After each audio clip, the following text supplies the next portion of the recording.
ग्रंथों की ओट में अपने स्वार्थ की पूर्ति करते हैं। ऐसे कितने लोग हैं जो मात्र अपनी जीभा के स्वाद के लिए, मात्र पल भर के स्वाद के लिए वो इन्हें मृत्यु के घाट उतार देते हैं। ऐसे कितने लोग हैं अपनी इस रस इंद्रिय के लिए, अपनी इस स्वादु वृत्ति के लिए आज का इंसान धर्म की आड़ लेता है, ग्रंथों की आड़ लेता है और इनके शब्दों को तोड़ मड़ोड़ कर प्रस्तुत करता है। एक बार एक जिज्ञासु अपनी जिज्ञासा को लेकर गुरु महाराज जी के समक्ष आए। कहने लगे कि मैंने कई धार्मिक ग्रंथों में पढ़ा है कि मांसाहार निषेध नहीं है, लेकिन कहीं ग्रंथों में पढ़ा है कि आप मांसाहार नहीं कर सकते, आप किसी जीव की हत्या नहीं कर सकते। मैं तो असमंजस में हूं कि आखिर इन धार्मिक ग्रंथों में क्या लिखा है, सत्य क्या है। गुरु महाराज जी ने उस जिज्ञासु की जिज्ञासा को शांत करते हुए कहा कि हमारे धार्मिक ग्रंथों के भीतर मांसाहार को निषेध किया गया है, मना किया गया है, लेकिन आज का इंसान स्वयं अपने स्वाद के लिए, स्वयं अपने इच्छाओं के लिए वो इन ग्रंथों में भी हेर फेर कर देता है, इन शब्दों को भी बदल देता है। कैसे? देखिए, कबीरदास जी का एक श्लोक है, तिल भर मछली खाए के करे कोटि गोदान, काशी करवट ले चले तो भी नरक निदान। इसका अर्थ क्या है कि जिसने यदि इतनी सी भी मछली खाई है, यानी इतना सा भी मांस का भक्षण किया है, थोड़ा सा भी, भले ही वो करोड़ों गौ का दान कर दे, भले ही वो काशी जाकर कितने भी पुण्य कर्म कर ले, लेकिन फिर भी उसके लिए नरक ही निश्चित है। लेकिन आज के स्वादु प्रवृत्ति के इंसान ने इसका अर्थ क्या निकाला? उसने कहा कि यदि तुमने तिल भर मछली खाई है, यानी यदि तुमने थोड़ी सी मछली खाई है तो तुम्हें नरक मिलेगा, इसलिए खूब अच्छे से भरपेट मछली का भक्षण करो, तभी तुम्हें स्वर्ग मिलेगा, अन्यथा तुम नरक के अधिकारी हो। ये इंसान की सोच है, ये इंसान की मानसिकता है कि वो आज इन ग्रंथों के भीतर इन शब्दों का भी हेर फेर कर देता है अपनी इच्छा अनुसार। फिर लोगों ने कहा, अरे हमारे ऋषि महर्षियों ने भी तो गौ मांस का भक्षण किया। उनसे पूछा कि आपको किसने कहा? तो उन्होंने कहा कि अरे उसमें तो स्पष्ट लिखा है ग्रंथों में कि उन्होंने गौ का भक्षण किया। लेकिन सज्जनों, आपने गलत पढ़ लिया। आपने यह तो पढ़ा कि उन्होंने गौ मांस का भक्षण किया, गौ का भक्षण किया, लेकिन संस्कृत भाषा का यदि आप ज्ञान रखते हो तो गौ शब्द के बहुत से अर्थ होते हैं। गौ शब्द का अर्थ गाय भी होता है और गौ शब्द का अर्थ इंद्रियां भी होता है। हमारे ऋषि महर्षियों ने गौ का भक्षण किया, लेकिन कौन सी गौ का? उन्होंने अपनी इंद्रियों का भक्षण किया। वह इंद्रियां जो संसार की ओर दौड़ती हैं, उन्होंने इन इंद्रियों को इंट्रोवर्ट कर दिया, उनका भक्षण कर लिया, जिसे हमारे ग्रंथों में कहा गया कि ऋषियों ने गौ का भक्षण किया। हमारे ऋषि जिन्होंने गौ को मां की संज्ञा दी, क्या वो अपनी मां का अपमान कर सकते हैं? नहीं। उन्होंने तो गौ मेध यज्ञ किए, अर्थात जिससे गौ की संख्या में वृद्धि हो, ऐसे ऐसे यज्ञों का उन्होंने निर्माण किया। और वेदों के अंदर ये लिखा गया है, divine doctrine of Vedas directs that if one aspires to have all kinds of luxuries and comforts of this materialistic world, one should prominently serve the cow. यदि आप अपने जीवन में संपन्नता चाहते हो, यदि आप अपने जीवन का आनंद चाहते हो, तो गौ मां का सेवन करो, उसकी पूजा करो। महात्मा गांधी जी भी अपने शब्दों में यही कहते हैं, cow is the source of progress and prosperity, कि मैं इस गाय को कोई साधारण जीव नहीं मानता, मैं तो इसे संपन्नता की जननी मानता हूं। इसे कामधेनु शब्द दिया गया। कामधेनु अर्थात जो इंसान की प्रत्येक कामना को पूर्ण करती है, जो इंसान को लाभ देती है, ऐसी मां का नाम है कामधेनु। आप कहेंगे लाभ? कौन से लाभ? सज्जनों, मां ने पंचगव्य रूप में हमें अमृत प्रदान किया। मां का दुग्ध, जिसमें सेरिब्रोसाइस नामक एक ऐसा तत्व विद्यमान है यदि कोई व्यक्ति नियमित रूप से इस दुग्ध का सेवन करे तो उसकी शिराओं में कभी कैंसर प्रवेश नहीं कर सकता। अमेरिका के डॉक्टर कोफार्ड हैमिल्टन हुए जिन्होंने गौमूत्र पर बहुत खोज की और क्या पाया कि गौमूत्र ही एक ऐसी दवा है जो इस कैंसर जैसे रोग को खत्म कर सकती है, अन्यथा इसका कोई उपाय नहीं। यदि मैं बात करूं गैया के गोबर की, तो सज्जनों उस गोबर के अंदर ऐसे ऐसे गुण विद्यमान हैं कि हमारे वैज्ञानिक जब उसका परीक्षण कर रहे हैं तो हतप्रभ रह गए हैं। जर्मनी के वैज्ञानिक हुए जेम्स मॉर्टिन, जिन्होंने गाय के गोबर को लेकर साथ में खमीर को मिलाया और समुद्र के पानी को मिलाकर एक ऐसा उत्प्रेरक बनाया कि उन्होंने घोषणा की कि इस उत्प्रेरक के द्वारा आप किसी सूखी बंजर भूमि को भी पल्लवित कर सकते हो।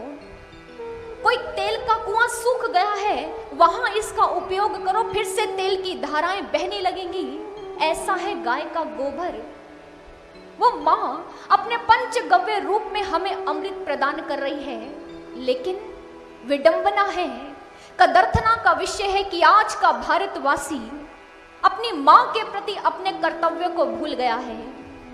सज्जनों, आज जो माँ का अपमान हो रहा है, जो इस प्रकार गौ को काटा जा रहा है और भक्षण किया जा रहा है, ये आप सब पर, प्रत्येक भारतवासी पर एक प्रश्न चिन्ह लगा रहा है कि क्या आपको अपनी संस्कृति से प्रेम है?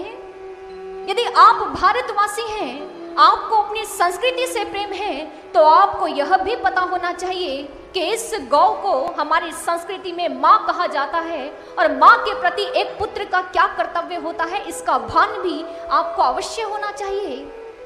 लेकिन नहीं, इंसान आज अपनी संस्कृति से टूट गया है। आज का भारतवासी अपनी संस्कृति से विमुख हो गया है, इसलिए आज गौ का अपमान हो रहा है। 1947 जिस समय केवल मात्र 306 बूचड़खाने थे, लेकिन आज लगभग 30,000 बूचड़खाने हैं जहां पर ऐसे निरीह जीवों को मारा जाता है। कभी आपने देखा कि इस गौ माँ को किस प्रकार काटा जाता है? जाइए जाकर देखिए बूचड़खानों में अपने आंखों से। इस निरीह जीव को एक मशीन पर खड़ा कर दिया जाता है, पीछे की दोनों टांगों को बांध दिया जाता है। फिर क्या होता है? माँ की गर्दन पर एक छोटा सा कट लगाया जाता है जहां से खून की धारा बहने लगती है। फिर उस माँ की देह से चमड़ी को उतारा जाता है। आप कहेंगे कि उसे पूरे तरीके से मारा क्यों नहीं गया? वो इसलिए क्योंकि यदि उसे मार दिया जाता और फिर चमड़ी उधेड़ी जाती तो वो चमड़ी कम मूल्यों में बिकती, और आज के स्वार्थी इंसान ने, ताकि उसे मूल्य ज्यादा मिले, उसने अपनी माँ को तड़पते बिलखते हुए देखता रहा और उसकी देह से चमड़ी को उतारता रहा, और उस चमड़ी को फिर डिब्बों में डालकर बेचा जाता है, और वही चमड़ी फिर लेदर का रूप लेकर हमारे पास आ जाती है। सज्जनों, हमारे पास हम भारतवासी जो आज लेदर की उन वस्तुओं का उपयोग करते हैं जिन्हें बनाने के लिए गैया को पकड़कर उन्हें काटा जाता है, मारा जाता है, सज्जनों ये हम पर धिक्कार है। ये प्रश्न चिन्ह है हमारी संस्कृति पर। ये प्रश्न चिन्ह है कि क्या हम भारतीय हैं? क्या हम उस माँ के सपूत हैं जिस पुत्र का ये कर्तव्य था कि वो अपनी माँ का हर हाल में ध्यान रखे, उसके प्रति जो उसका कर्तव्य है उसे परिपूर्ण करे? नहीं, वो निरीह प्राणी रोता रहा, बिलखता रहा, उसके भीतर से वो बददुआएं, वो नकारात्मक विचार निकलते रहे। क्या करती? किसी ने उसके आंसू नहीं देखे। उसके आंसुओं में, उसके मन से जो भाव निकल रहे थे वो यही थे, संवेदनहीन हुआ ये प्राणी, यहाँ कोई नहीं हमारा है। हे महागौरी सुन लो व्यथा, हमने तुम्हें पुकारा है। चरम सीमा यहाँ पाप की है कहानी अत्याचारों की, विष भरा मानव हृदय में भाषा है हथियारों की। लेकर स्वार्थ का खंजर ये नित्य हमको काट रहा है, पीकर खून के प्याले खुशियां अपनी बांट रहा है। अब नैया मझधार में अटकी तू ही एक किनारा है। हे महागौरी सुन लो व्यथा, हमने तुम्हें पुकारा है। यही वो धरा है मैया जहां ऋषियों ने सम्मान दिया। मात्र पशु थी हम जग में, पर माँ का हमको नाम दिया। अजब दशा उस माँ की, आज वो बेबस और लाचार है। अपने ही बालक नित्य करते उसका व्यापार है। अब आशाएं तुझसे बांधी, तू ही एक सहारा है। हे महागौरी सुन लो व्यथा, हमने तुम्हें पुकारा है। रक्षक भक्षक बन बैठा, हम किसको अपनी व्यथा सुनाएं।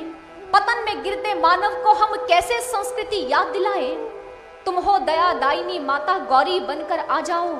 गैया तुम्हारी बुला रही है, आकर कंठ लगा जाओ। मूक आहें बस दया मांगती, बहती अश्रुधारा है। हे महागौरी सुन लो व्यथा, हमने तुम्हें पुकारा है। हे महागौरी सुन लो व्यथा, हमने तुम्हें पुकारा है। हे माँ, ये इंसान सुख की चाह में आज ना जाने कहां निकल गया है। ये सुख नहीं अपितु स्वयं के लिए दुखों के द्वार खोल रहा है। जानते हैं कैसे? जिस गैया के, जिस मांस के भक्षण को आप बड़े स्वाद से, बड़े जायके से चखते हो, जानते हैं ये मांस, इस मांसाहार को हमारे ग्रंथों में निषेध क्यों कहा गया? वो इसलिए क्योंकि इस मांसाहार के द्वारा हमारे भीतर बहुत से रोग उत्पन्न होते हैं। ऑस्ट्रेलिया, जहां पर सबसे ज्यादा गायों का भक्षण किया जाता है, वहां सबसे ज्यादा आंतों का कैंसर पाया जाता है। मधुमेह, टेपवर्म, रक्त विषाक्त, कैंसर, ये सारी वो बीमारियां हैं जो उस मांस के साथ साथ हमारे शरीर में लग जाती हैं। सज्जनों, मुझे कबीर दास जी का वो श्लोक बहुत अच्छा लगता है, जिसमें उन्होंने बहुत स्पष्ट कहा, घर में जो मानुष मरे बाहर देत जलाए, आते हैं फिर घर में औघट घाट नहाए। औघट घाट नहाए बाहर से मुर्दा लावे, नून मिर्च घी डालकर उसको फिर पकावे। कहे कबीर दास उसे फिर भोग लगावे, घर घर करे बखान पेट को कब्र बनावे। बहुत सुंदर। उन्होंने कहा कि किसी जब व्यक्ति की मृत्यु हो जाती है, लोग शमशान भूमि में जाते हैं और मुर्दे को, उसका अंतिम संस्कार कर जब घर लौटते हैं, आकर स्नान करते हैं। लेकिन कैसी विडंबना है, फिर बाहर से एक मुर्दा लेकर आते हैं, एक मांस का टुकड़ा लेकर आते हैं और उसमें नमक और मिर्च डालकर उसे घर में पकाते हैं। बैठकर बड़ी तसल्ली से उसका भक्षण करते हैं, अपने इस पेट को कब्र बनाकर बड़े खुश हो रहे हैं। सज्जनों, ये कैसा सुख है, ये कैसी खुशी है जो आपके इस शरीर में विष घोल रही है, जो आपको जहर प्रदान कर रही है। ये कैसा आनंद है। इसलिए किसी ने बहुत सुंदर कहा कि आज का इंसान जो सुख की चाह में निकला है, लेकिन उसने अपने लिए दुख के द्वार खोल लिए हैं। और आज वो अपनी पंक्तियों में क्या कह रहा है, आइए श्रवण करते हैं। किस दिशा में बढ़े जा रहे हैं कदम, सुख की चाहत थी बदले में पाया है गम। किस दिशा में बढ़े जा रहे हैं कदम, सुख की चाहत थी बदले में पाया है गम। किस दिशा में बढ़े जा रहे हैं कदम, सुख की चाहत थी बदले में पाया है गम। सुख की चाहत थी बदले में पाया है गम।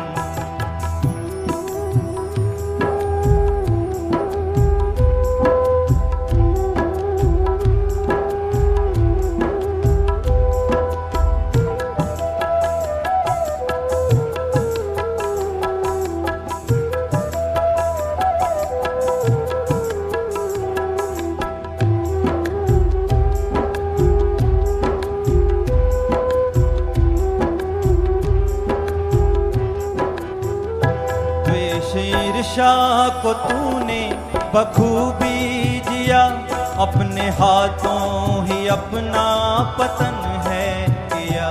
अपने हाथों ही अपना पतन है किया। द्वेष ईर्ष्या को तूने बखूबी जिया, अपने हाथों ही अपना पतन है किया।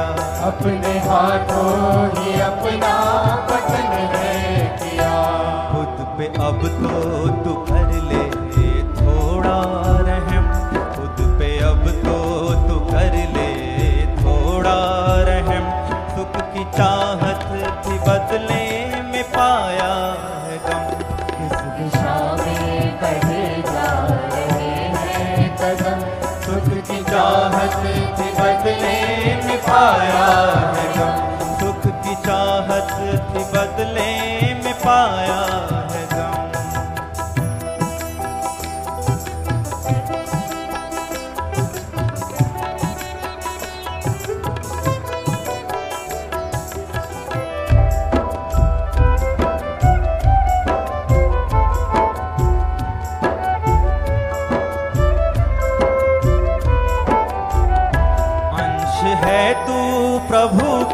क्यों बिसरा दिया, उसकी हर एक कृपा का अनादर किया।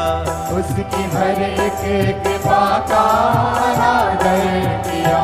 अंश है तू प्रभु का, क्यों बिसरा दिया, उसकी हर एक कृपा का अनादर किया। उसकी हर एक कृपा का अनादर किया। तू क्षमा मांग ले, उसका दिल है नरम।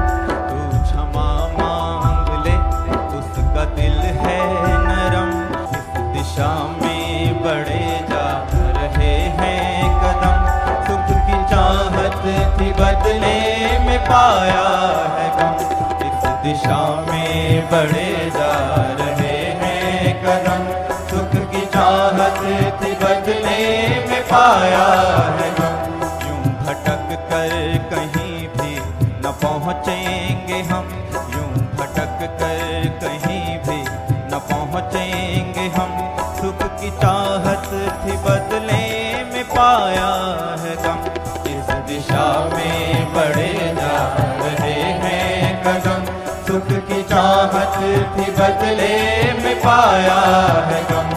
इस दिशा में बढ़े जा रहे हैं कदम, सुख की चाहत थी बदले में पाया है गम। सुख की चाहत थी बदले में पाया है गम। सुख की चाहत थी बदले में पाया है गम।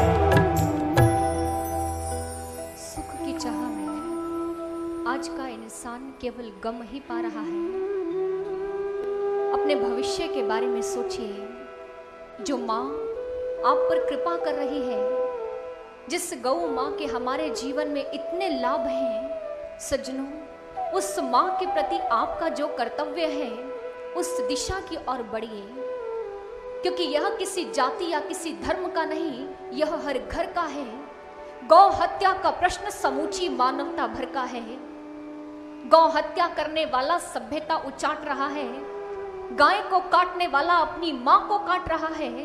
माँ के हत्यारे को खुलकर दंड दिलाना होगा। गौ की रक्षा का घर घर अलग जगाना होगा। गौ की रक्षा का घर घर अलग जगाना होगा। और इसी भावना को लेकर गुरु महाराज जी ने एक प्रोजेक्ट चलाया, जिसे कामधेनु का नाम दिया गया। सज्जनों, ऐसा नहीं है कि इस गौ की रक्षा के लिए पहले कोई प्रयास नहीं किया गया।